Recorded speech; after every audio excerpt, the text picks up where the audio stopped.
Shri KT Ramarao గారు. అధ్యక్ష, ముందుగా మీకు అభినందనలు. మళ్ళొకసారి మీకు హృదయపూర్వకంగా ధన్యవాదాలు అవకాశం ఇచ్చినందుకు. అధ్యక్ష, గవర్నర్ ప్రసంగంలో ఒక మాట అన్నారు, మేము నిర్మాణాత్మకమైన సూచనలకు బేసిజాలు లేకుండా స్వీకరిస్తాము, మా ప్రభుత్వం సాకల్యంగా అన్ని చర్చించడానికి సిద్ధంగా ఉందన్నారు. అధ్యక్ష, మరి హౌస్లో అధికార పక్షం, ఇక్కడ ప్రధాన ప్రతిపక్షంగా ఉన్నాం, తప్పకుండా ముగ్గురు నలుగురికి అవకాశం ఇవ్వాలని ముందుగా నేను కోరుతా ఉన్నాను. మా తలసాని శ్రీనివాస్ యాదవ్ గారు రెడీగా ఉన్నారు, పల్లా రాజేశ్వర రెడ్డి గారు రెడీగా ఉన్నారు, ఇంకా చాలా సభ్యులు రెడీగా ఉన్నారు. దయచేసి అవకాశం ఇవ్వాలని నేను కోరుతా ఉన్నాను. అధ్యక్ష, మేము ఆశించింది ఒకటి అధ్యక్ష, నిన్న గవర్నర్ ప్రసంగం నుంచి, కానీ అక్కడ వారు నిన్న విన్నది ఒకటి అధ్యక్ష. గవర్నర్ ప్రసంగం పూర్తిగా అసత్యాలు, అభూత కల్పనలు, తప్పుల తడక అని చెప్పడానికి నేను బాధపడతా ఉన్నా. ఇట్లాంటి గవర్నర్ ప్రసంగం వినడానికి ఒక సభ్యుడిగా సిగ్గుపడతా ఉన్నా అధ్యక్ష. ఎందుకంటే ఇంత దారుణమైన అపసవ్యపు ప్రసంగం ఇదివరకు రాష్ట్ర శాసనసభ చరిత్రలో రెండు కూడా విని ఉండవు అధ్యక్ష.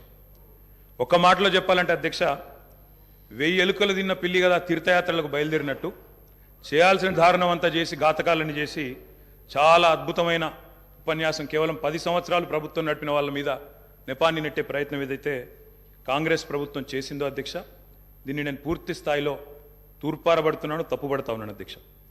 అధ్యక్ష, ఈ దారుణమైన గవర్నర్ గారి ప్రసంగం చూసిన తర్వాత, గవర్నర్ గారి దారుణమైన ప్రసంగం చూసిన తర్వాత, కాంగ్రెస్ పరిపాలనలో రాష్ట్ర భవిష్యత్తు రాబోయే 5 ఏళ్ళు ఎట్లా ఉండబోతుందో చాలా స్పష్టంగా నిన్న పూర్తి స్థాయిలో మాకు అర్థమైంది అధ్యక్ష, రాష్ట్ర ప్రజలకు కూడా అర్థమైందని నేను అనుకుంటా ఉన్నా అధ్యక్ష. అయినప్పటికీ వాస్తవాలు, ప్రధాన ప్రతిపక్షంగా వాస్తవాలు ప్రజల ముందు పెట్టాల్సిన బాధ్యత మా ముందు ఉంది అధ్యక్ష. కాబట్టి తప్పకుండా అవన్నీ కూడా చెప్తాను అధ్యక్ష. అధ్యక్ష, మా జగిత్యాలకు సంబంధించిన కవి గారు అలిశెట్టి ప్రభాకర్ గారు ఒక మాట అన్నారు అధ్యక్ష. ఒక నక్క, ఇది ఆయన కవితను కోట్ చేస్తున్నాను అధ్యక్ష, ఒక నక్క ప్రమాణ స్వీకారం చేసిందట ఇంకెవరిని మోసగించనండి. ఒక పులి పశ్చాత్తాపం ప్రకటించిందట తోటి జంతువుల్ని సంహరించినందుకు. అట్లా ఉంది అధ్యక్ష. ఒక మాటలో చెప్పాలంటే ఈ గవర్నర్ గారి ప్రసంగం అదే రకంగా అనిపించింది తప్ప అందులో అసత్యాలు, సత్యదూరమైన మాటలు తప్ప వాస్తవాలు మాత్రం ఒక్కటి కూడా లేదు అధ్యక్ష. అధ్యక్ష, నిన్న చాలాసార్లు ప్రస్తావన చేసినారు గత ప్రభుత్వం అంటూ. అక్కడున్నా, అక్కడ ఉన్నా, ఇక్కడ ఉన్నా, ఎక్కడ ఉన్నా అధ్యక్ష మేము ప్రజాపక్షమే. తప్పకుండా తెలంగాణకు ఎన్నటికీ స్వపక్షమే, కాంగ్రెస్ ప్రభుత్వానికి ఎన్నటికైనా విపక్షమే అధ్యక్ష. తప్పకుండా ప్రజల తరపున గొంతు విప్పుతాం. అందుకే గతంలోని వారి పరిపాలన ఎట్లా ఉందో ఒక్కసారి తప్పకుండా అద్దం చూపెట్టవలసిన బాధ్యత ప్రధాన ప్రతిపక్షంగా మా మీదనే ఉంది అధ్యక్ష. అధ్యక్ష, ఎట్లుండే అధ్యక్ష 2014 ముందు తెలంగాణ ఘనత వహించిన వీరి ప్రభుత్వంలో ఎట్లుండే అధ్యక్ష? పడావుబడ్డ భూములు, పాడుబడ్డ ఇండ్లు, ఆకలి కేకలు, ఆత్మహత్యలు. అధ్యక్ష, మైక్ ఇవ్వండి అధ్యక్ష, మైక్ ఇవ్వండి అధ్యక్ష, మైక్ ఇవ్వండి. పడావుబడ్డ భూములు అధ్యక్ష, అందుకే కదా తెలంగాణ తెచ్చుకున్నది. తెలంగాణ ఉమ్మడి రాష్ట్రంలో నిర్లక్ష్యమైందనే కదా అధ్యక్ష, ఉమ్మడి రాష్ట్రంలో నిర్లక్ష్యమైంది, మన పట్ల వివక్ష ఉందనే తెలంగాణ తెచ్చుకున్నాం. తెలంగాణ వచ్చిన తర్వాత జరిగిన ప్రభుత్వ కార్యక్రమాల గురించి మాట్లాడుకుందాం. గతం గురించి, గత ఉమ్మడి రాష్ట్రంలో జరిగిన అన్యాయం జరిగిందనే కదా మేము కొట్లాడింది, అందరం కొట్లాడింది. అందుకే కదా ఇవాళ మన దాని గురించి ఎందుకు ఇవాళ మాట్లాడితే తెలంగాణ రాష్ట్రంలో తెలంగాణ ప్రభుత్వం ఏం చేసిందో మాట్లాడదాము. తెలంగాణ ప్రభుత్వం ఏం జరిగిందో, పైన పటారం, లోన లోటారం, ఉపర్ శర్వాణి, అందరు పరిశాని తప్ప ఏం కనబడతలేదు అధ్యక్ష.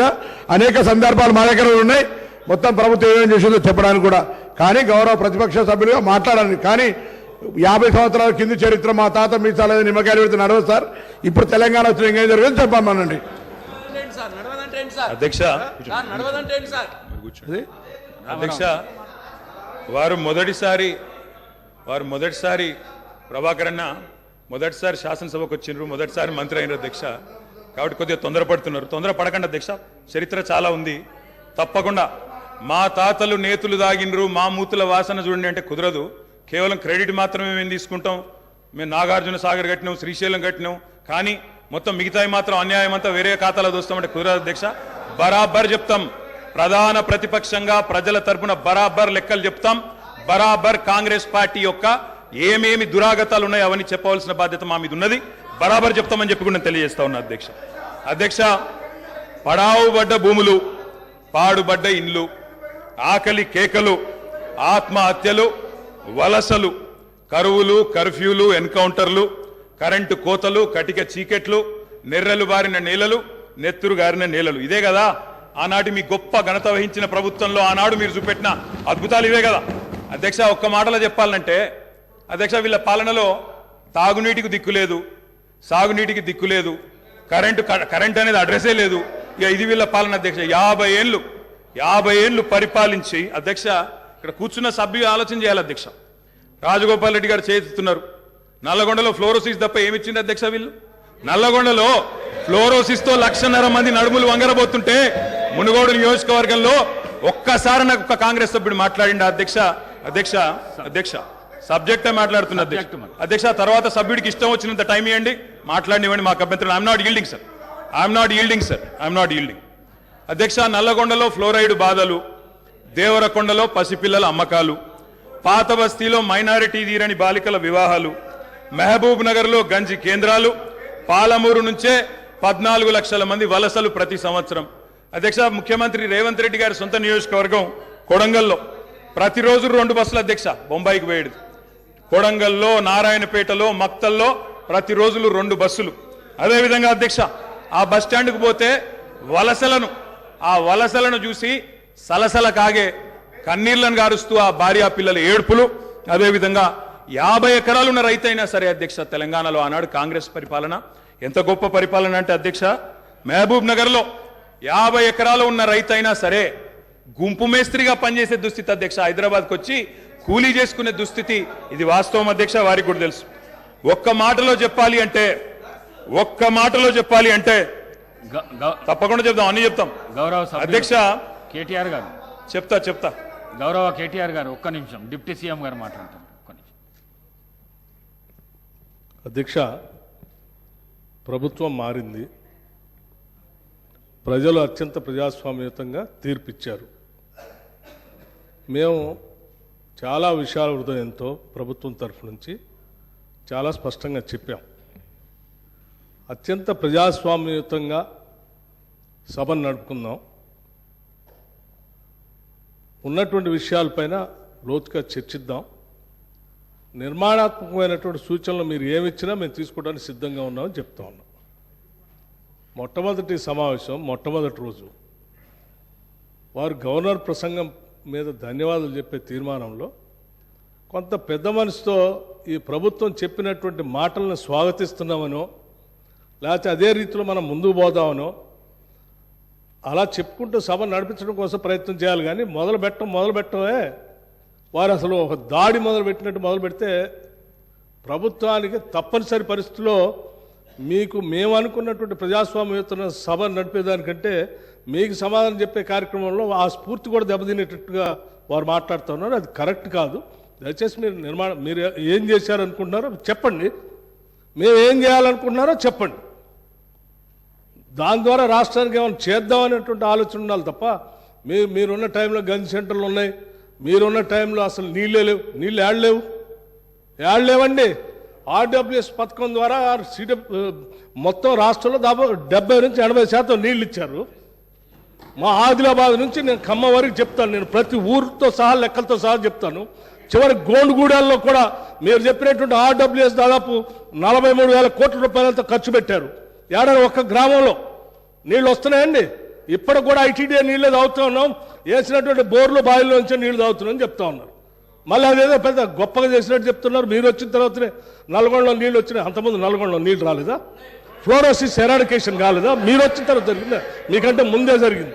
మీరు ఇంకా కట్టినటువంటి ఆర్డబ్ల్యూఎస్ పథకం కింద కట్టినటువంటి సంస్థల్ని, వ్యవస్థల్ని, ఆస్తుల్ని అన్నింటినీ కూడా ధ్వంసం చేసి తాళాలు వేసి పనికి రాకుండా చేశారు. వాటి మీద కూడా లెక్కలతో మేము బయటకు తీస్తాం, రివ్యూ చేస్తాం. అధ్యక్ష, దయచేసి మీరు చెప్పండి. ఎస్, మీరు 10 ఏళ్ళు పాలన చేశారు, ప్రజలు తీర్పిచ్చారు. ఈ తీర్పిచ్చినటువంటి తీర్పు ద్వారా రేపొద్దున ఇంకా భవిష్యత్తులో ఈ రాష్ట్రాన్ని ఇంకా ఎంత ముందుకు తీసుకొని పోదాం. మీరు ఏదైనా ఉంటే సూచనలు చేయండి, మీరు వినటానికి సిద్ధంగా ఉన్నాం. అమలు చేయడానికి కూడా సిద్ధంగా ఉన్నాం. Thank you. గౌరవ కేటీఆర్ గారు అధ్యక్ష సబ్జెక్టే మాట్లాడండి. సబ్జెక్టే మాట్లాడుతున్నా సార్. నేను ఆ గవర్నర్ ప్రసంగంలో ఏం చెప్పినో దానికే సమాధానం చెప్తున్నా. 10 ఏళ్ళు విధ్వంసం జరిగింది అన్నారు.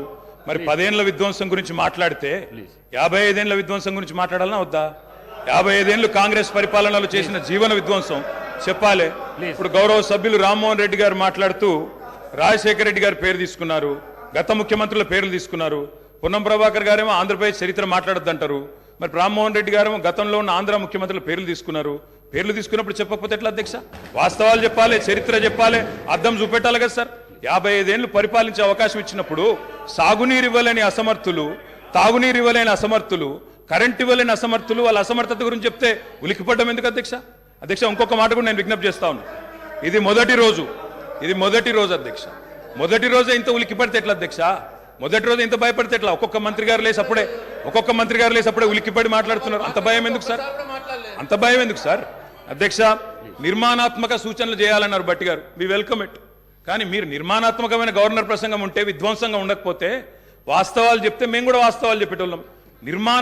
మా అధ్యక్షుడు స్పష్టంగా చెప్పారు, కొత్త ప్రభుత్వం వచ్చింది, తొందరపడకండి, ఒక 3 నెలలు సమయం ఇద్దాం, అట్రఫ్లాప్ అవుతారు ఎట్లాగూ, కానీ 3 నెలలు సమయం ఇద్దాం. ఎందుకంటే అధ్యక్ష చాలా చెప్తా, అవి కూడా చెప్తా. పాపం వాళ్ళ సభ్యుడే వాళ్ళని నిరికిస్తాడు. అధ్యక్ష ఒక్క మాటలో చెప్పాలంటే తెలంగాణలో అధ్యక్ష ఒక్క మాటలో చెప్పాలంటే ఏంది అధ్యక్ష కాంగ్రెస్ పరిపాలన? బొంబాయి, బొగ్గుబాయి, దుబాయ్.